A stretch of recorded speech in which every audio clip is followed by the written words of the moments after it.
Sosok Abdul Wahid, Gubernur Riau kena OTT KPK, jerat pejabat di lingkungan PUPR Riau.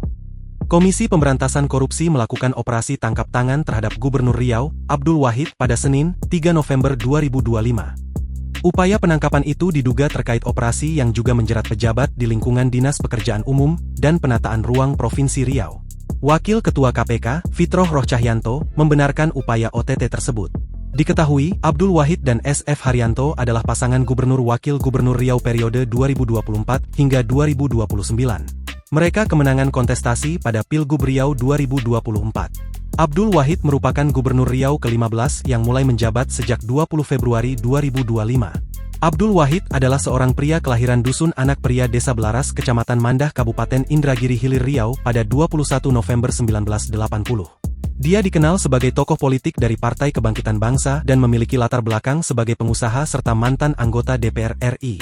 Pria yang memiliki dua anak ini mengawali karir di politik saat menjabat Ketua Dewan Pimpinan Wilayah Partai Kebangkitan Bangsa Riau.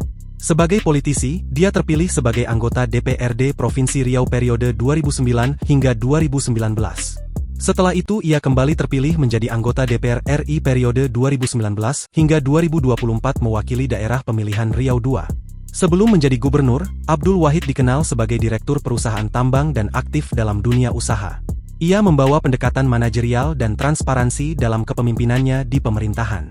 Mengacu pada laporan harta kekayaan penyelenggara negara, Abdul Wahid tercatat memiliki harta kekayaan mencapai Rp4.806.046.622 per 31 Maret 2024. Kemudian, Abdul Wahid mempunyai utang mencapai Rp1,5 miliar atau hampir sepertiga dari total kekayaannya. Sebagai perbandingan, harta kekayaan Abdul Wahid sebagai Gubernur Riau ternyata lebih sedikit dibandingkan SF Haryanto yang merupakan wakilnya. Harta kekayaan SF Haryanto justru mencapai Rp14.052.491.162. Download Tribun X sekarang, menghadirkan lokal menjadi Indonesia.